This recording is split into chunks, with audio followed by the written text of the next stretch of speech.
Hello, I'm Dr. Vincent Placa, and I'm going to do a presentation on the idea of blended learning in teaching and learning and curriculum development as well. Okay, so let's begin then with the aims and objectives of the presentation.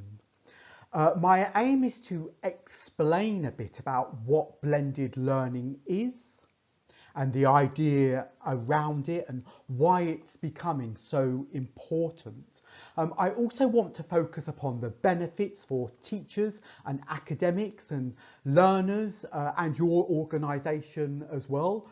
There are a variety of benefits to blended learning, which you can explore and you need to be aware of, and also to explore ways of implementing and integrating blended learning into your teaching, your learning and your curriculum development, but also in interaction with learners as well. So let's begin with what blended learning is. Blended learning is something which is becoming increasingly important, and it's something that we need to be aware of in our general day-to-day thinking about, for example, curriculum development, how we're going to interact with students and how we are going to design programs and modules as well. So blended learning, and some people refer to it as hybrid learning. You'll see hybrid learning as well as you go through some of the literature and you become more familiar with blended learning.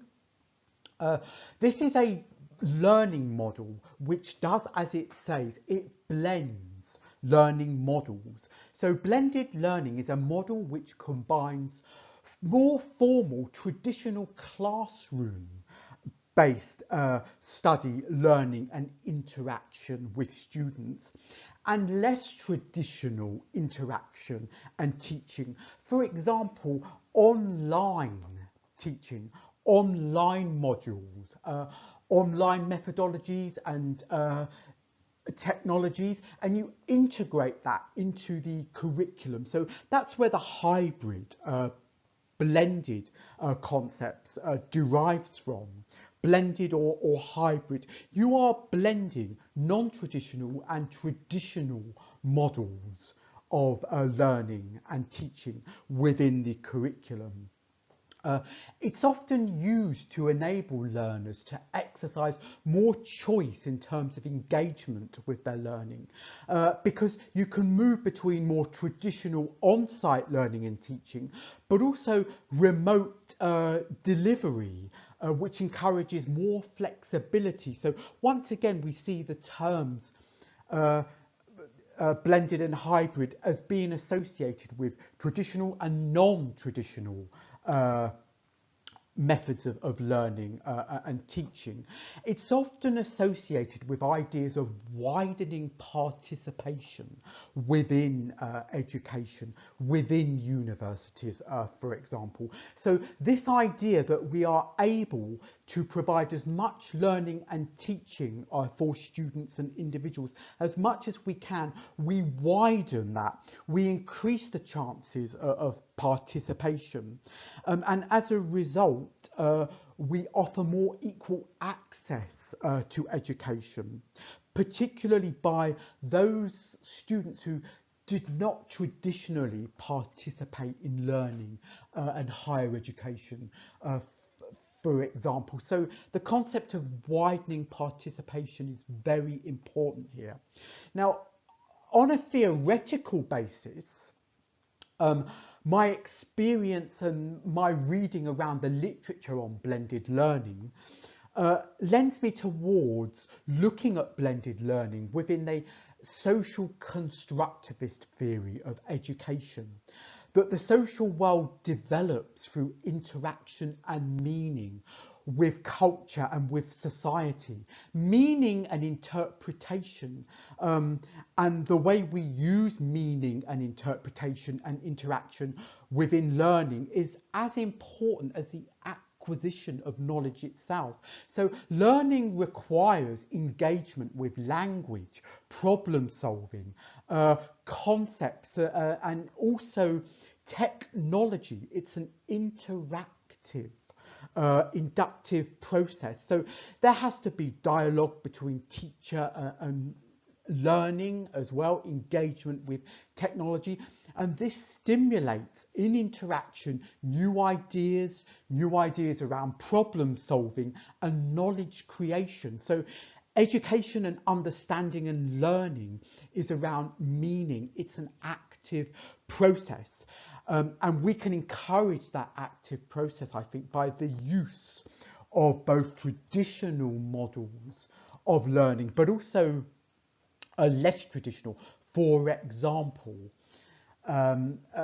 online learning. So again, social constructivism, and think about this also within a theoretical perspective, and how you can use blended and hybrid learning to also develop your views around theory and the theoretical context for implementing different methods of learning and teaching.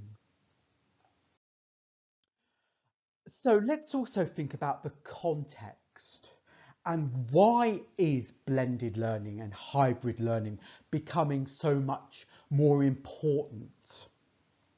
Well, of course, the first one has to be the global pandemic and COVID-19. More and more people, in fact, millions of people have moved to working at home or learning at home. And the most significant thing which has enhanced this is the more effective use of technology and the more effective use of learning and technology at home.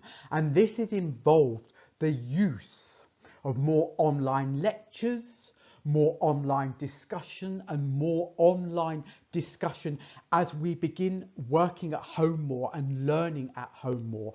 And less teaching happens in the university or the school or the organisation. And as you know, that's been encouraged and enhanced by the global pandemic, where more and more people are working at home now, and less learning, teaching and working is being done in traditional offices, for example, in traditional school classrooms and universities. The other big thing that we need to think about when we look at the context of blended learning is this move towards more inclusive and diverse curriculums. Education is more effective, student learning is more effective when it is diverse and more inclusive. And blended learning is part of that diverse strategy within education to widen participation and to get more students to come to universities or to register on extracurricular programs and modules. So it's about enhancing and encouraging diversity and inclusivity in our programs, and when we develop our modules and we develop and think about our curriculums and how we can enhance more inclusivity and more diversity. And obviously, by arranging our modules and our programs to be more online, of course, we enable students globally to register on our programs and our modules, and to be able to sit at home and inclusively learn with help from us as instructors, of course. The other big thing that we need to be aware of course, when we look at context, is this idea of the knowledge and skills-based economy. Employers don't just want learners and students to be able to produce excellent essays around theory and research, for example, as important as that is, but they want employees to be able to be effective in the use of technology. So we need to be incorporating the use of technology and learning around technology in our general academic and practical teaching as well, because that's what globally employers want from employees. So this notion of more skills based work within a knowledge and skills based economy is a very important concept, and it's something which we can take account of when we design modules and programs through blended learning, because as you can see, there's this stress on technology and the use of technology within online learning.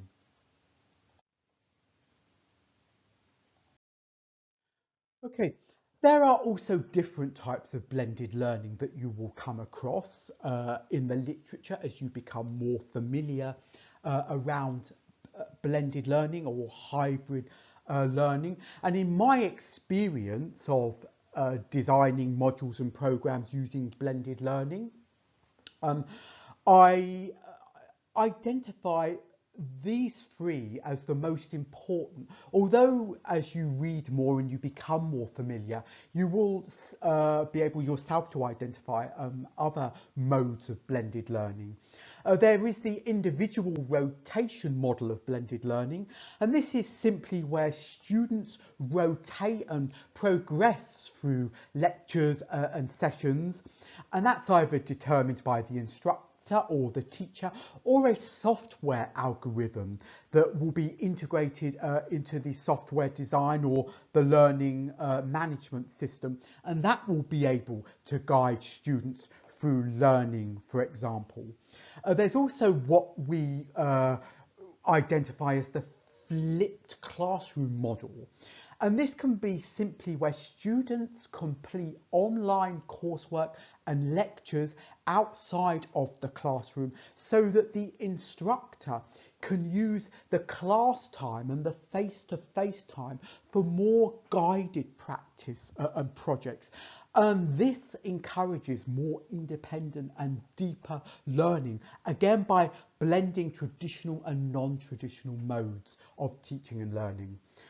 The other one which you're very likely to come across as well is what we call the flex model. And this is where, for example, instructors provide support as needed whenever the student perhaps needs the assistance. And in the meantime, the student simply works fluidly and flexibly through the module and the course content rather independently, calling on the instructor to provide support either online or face-to-face as he or she progresses. So just be aware that there are different modes of blended learning which you'll come across in the literature, but also as you develop your own practical ways of doing blended learning, there's a lot you can take from what's already there within the literature as well. Okay, let's proceed with benefits for teachers and academics. There are a number of benefits of using blended learning for teachers, instructors and academics and people who design curriculums and modules and programs. First of all, in my experience, there are lots of advantages in terms of cost and time efficiency. If you move more and more learning online, that reduces costs. Yeah, obviously being in the classroom enhances costs. If you move to more online blended learning, cost is reduced. Also time, yeah, there is much more time efficiency identified with blended learning.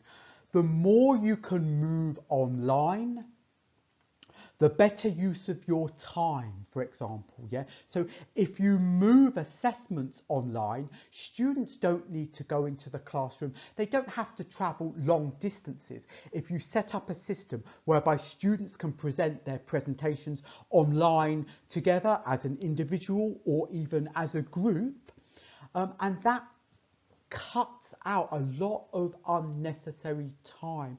And as I said, it reduces costs. It encourages consistency. Yeah? Information and topics are available to all students, yeah, who are on the module, and not just only to those in the classroom. Learners are consistently linked to lectures and topics on various devices, which ensures equal access in most cases. So again, we're talking about equal access, equality, diversity and inclusivity. And the other good thing, I think from my experience, is that you can analyse learner activities and responses easily, and you can change or optimise content and delivery accordingly. The learning management systems that you can use for blended learning allow you to monitor student progress more effectively. For example, their attendance. Again, for example, who was able to submit their online presentations and their assessments online before the deadline or on the deadline.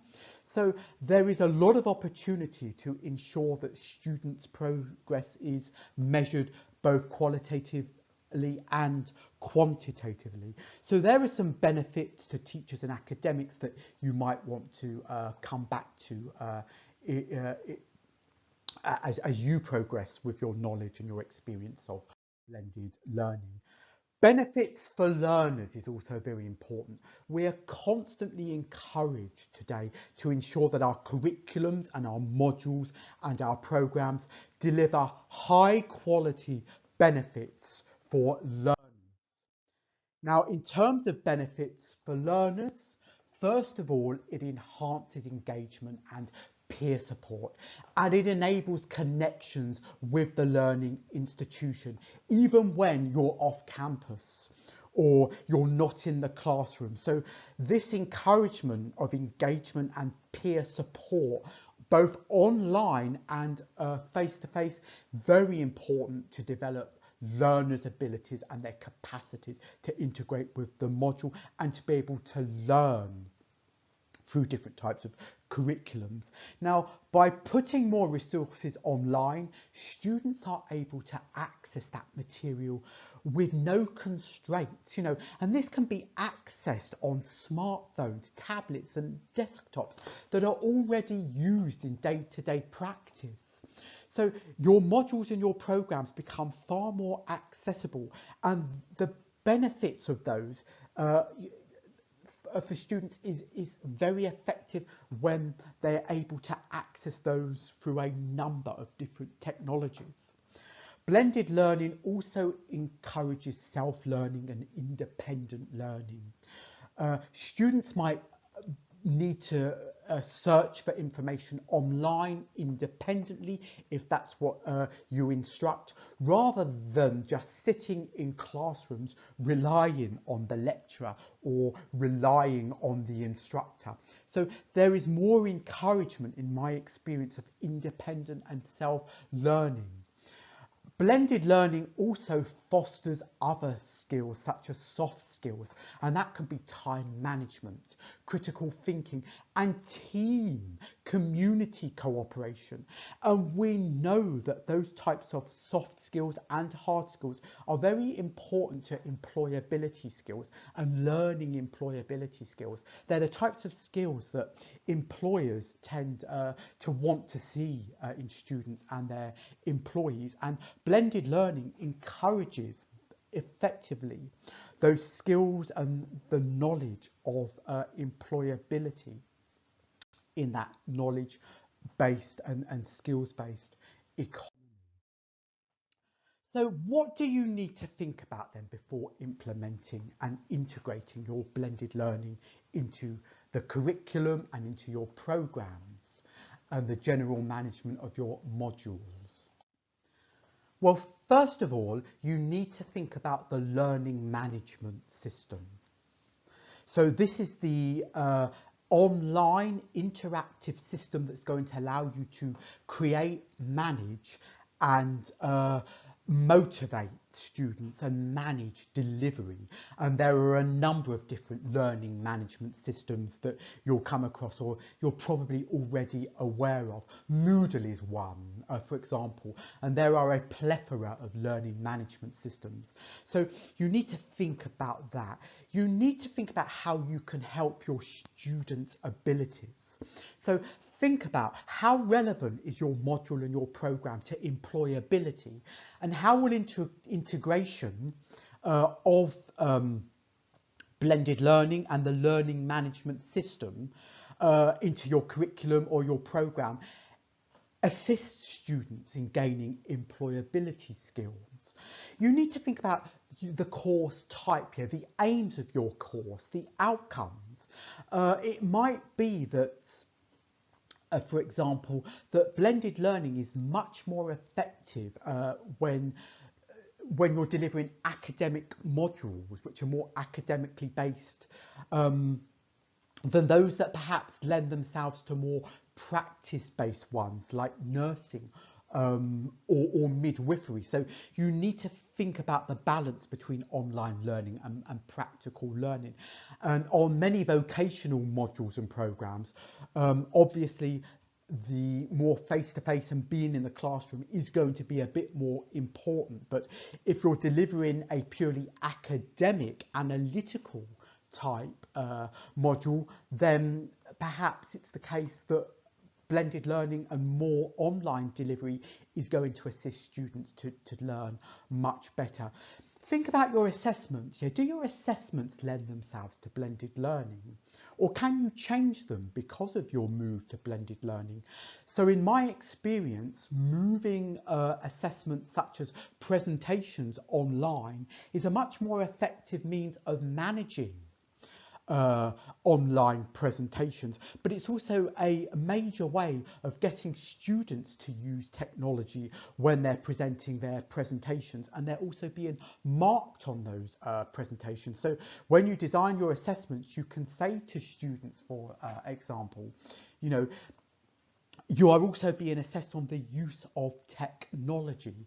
So think about the types of things that blended learning can assist you and your students and your learners with as you become more familiar with it. So I now want to proceed to looking at some issues in implementing and integrating blended learning into your programs and your modules, now that we've looked more specifically at the benefits to learners and to instructors and to the things that you need to think about.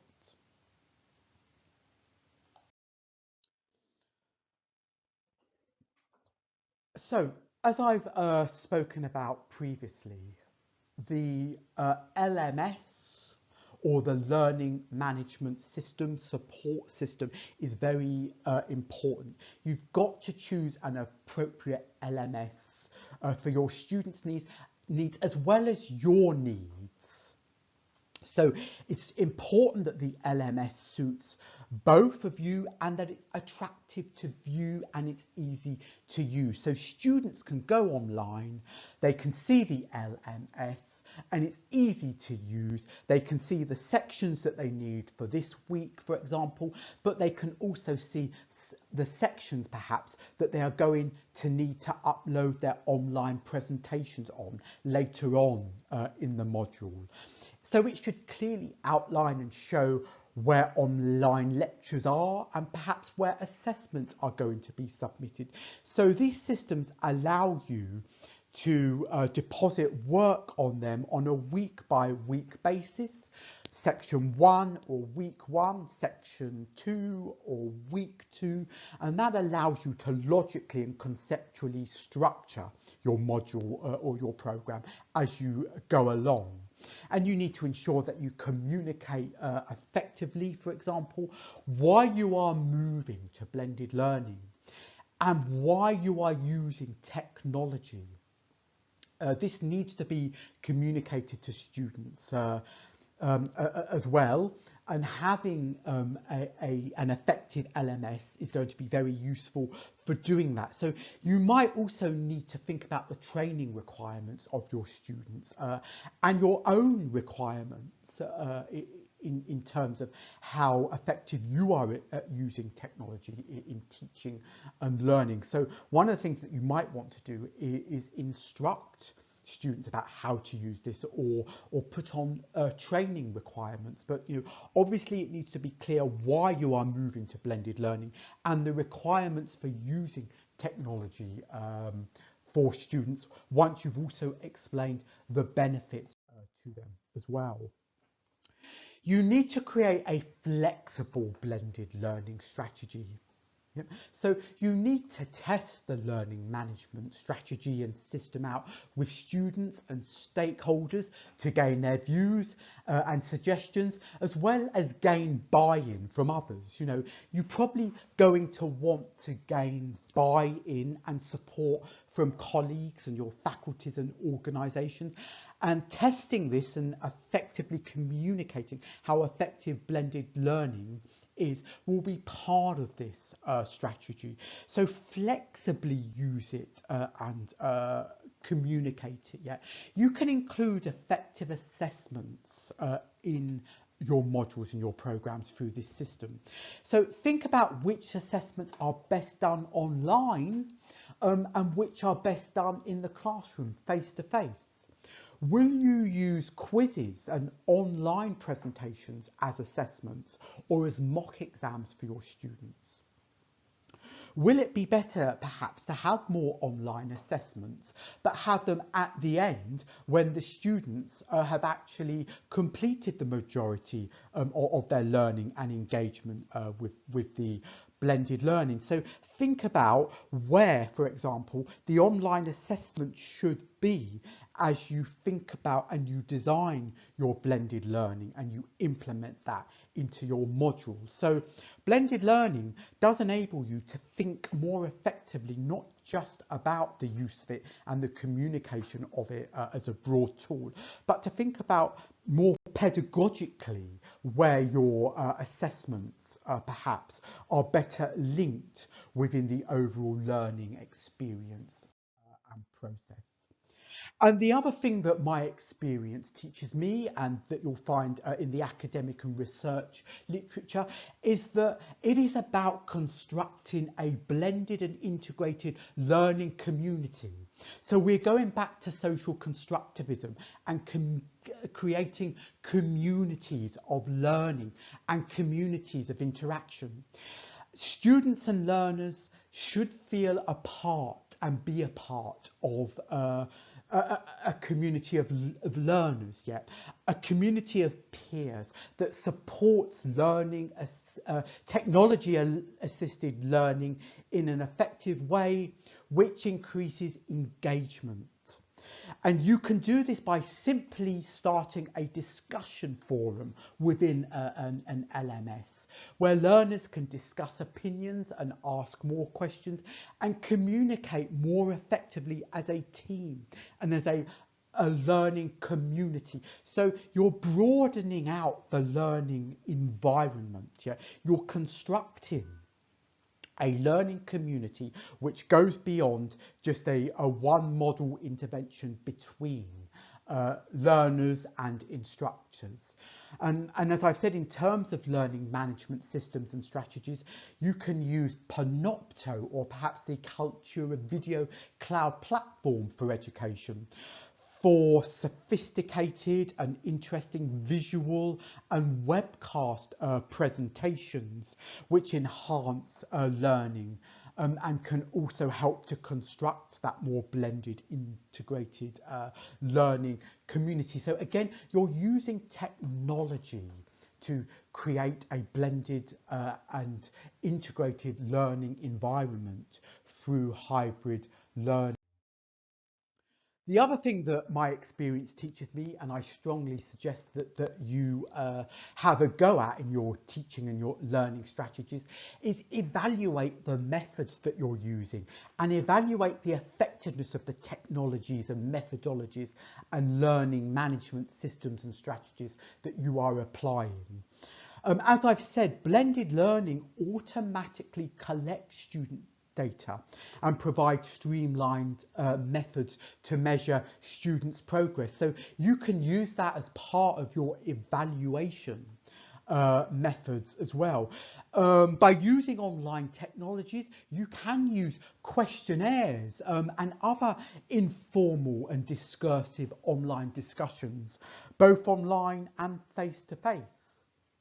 So there are a number of ways that you can use to evaluate your blended learning methods and how effective it is in enhancing learning and teaching, and the progress that it's encouraging in your learners' learning and their ability to progress. On the basis of that evaluation and the conclusions that you come to, you can make further changes to methods and learning management systems and strategies. And if you are being effective, ensure that you disseminate your successes and your ideas to your peers and your colleagues and your faculty and broadly across your organisation. Because once again, we are trying to encourage through blended learning community cross-fertilisation, peer group learning and interaction well beyond the classroom, as I've mentioned before.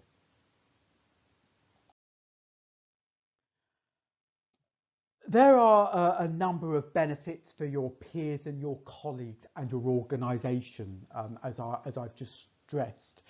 And once you've designed your modules and your programs through blended learning, and you've perhaps done and conducted some evaluations and you've got some data on the evaluation, hopefully, as I found from my experience, there are numerous benefits that you can, as I've said, communicate across the faculty or the organisation or to your peers.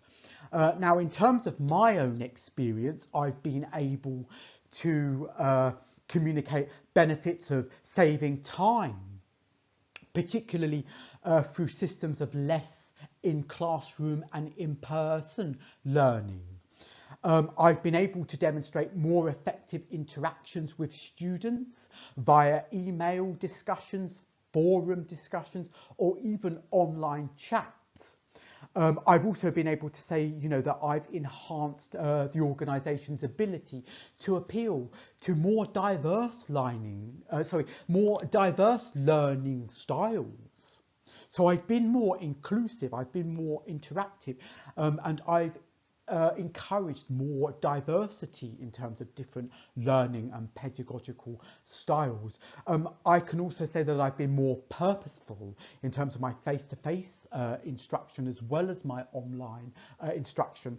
So I've encouraged deeper learning and I've encouraged my students to think more deeply and more critically, and I've encouraged more increased collaboration among students. And research and evidence shows that students and all learners learn more effectively when there is more increased collaboration and more interaction between those students who are learning together and learning interactively as a collective group. So just to conclude what I've talked about, and just to bring together the presentation stroke lecture around blended and hybrid learning. As I've said, blended learning is becoming increasingly important and teaching and learning. It's becoming increasingly important when you design curriculums and when you think about the broader pedagogy behind your programs and your modules and your use of technologies. And as I've said, the global pandemic and COVID-19 has increased the move towards blended learning. But in terms of the context, we can see once again concepts of diversity, inclusivity, widening participation becoming more and more important in that shift towards blended learning and online teaching, and blending modes of online and traditional and less traditional modes of teaching across the curriculum. So this is something which is going to become increasingly significant, more important, and I think all organisations and people involved in developing education are going to stress the importance of shifting towards blended learning for all its advantages and its increased effectiveness in assisting students and learners to learn. As I've said, there are various forms of blended learning which can enhance the learning styles and the learning experiences and processes of learners, and of course you are encouraged to read about that and become familiar with that and integrate that into your blended learning as you creatively develop and integrate this into your curriculums and your programs. And as we've just gone through and reiterated, there are benefits to teachers, learners, and there are benefits that go beyond them to the organisation as a whole, which you can think about when you develop your blended learning and you develop strategies to integrate that into your programs and your modules, but also general curriculum development across your organisation, whether that be a school, whether that be a university, or whether that be a business organisation, because blended learning is becoming an important process both in the private and the public sector as well. And as I've stressed, the key is to clearly think about how blended learning will enhance the overall learning experience. And that includes thinking about how blended learning will enhance and improve the modules that you deliver and the courses that you are responsible for and the programs, and the learning which originates from that, the learning experience. So think about that, think clearly how blended learning is going to enhance the module, the learning styles of the students, etc., and the learning experience overall. And think about how that can be integrated further into your programs, into your degrees, or into your overall academic and pedagogical and business strategies as you develop your blended learning skills and you become more familiar with the concept and the ideas behind blended learning and its effectiveness as a tool for enhancing students' learning capacities, but also for giving them the skills and the knowledge that increasingly and globally employers are demanding from our students and the people that we coach and the people that we teach. So thank you very much for listening to this lecture. I will just leave you with some of the references that I've used throughout the presentation, which you can also go back and have a look at as you become more familiar and as you develop your blended learning strategies as well. And it's also effective when you are developing your blended learning strategies to also go back and become familiar with some of the academic literature and also to integrate that into your own experiences and your own capacities for developing the blended learning. Once again, thank you very much for listening to this presentation, and I hope it's given you some ideas and some motivation to develop blended learning, to integrate blended learning into your modules and programs, and to think more academically and pedagogically about how blended learning can assist you in developing more effective teaching and learning strategies. So thank you again for listening to this presentation.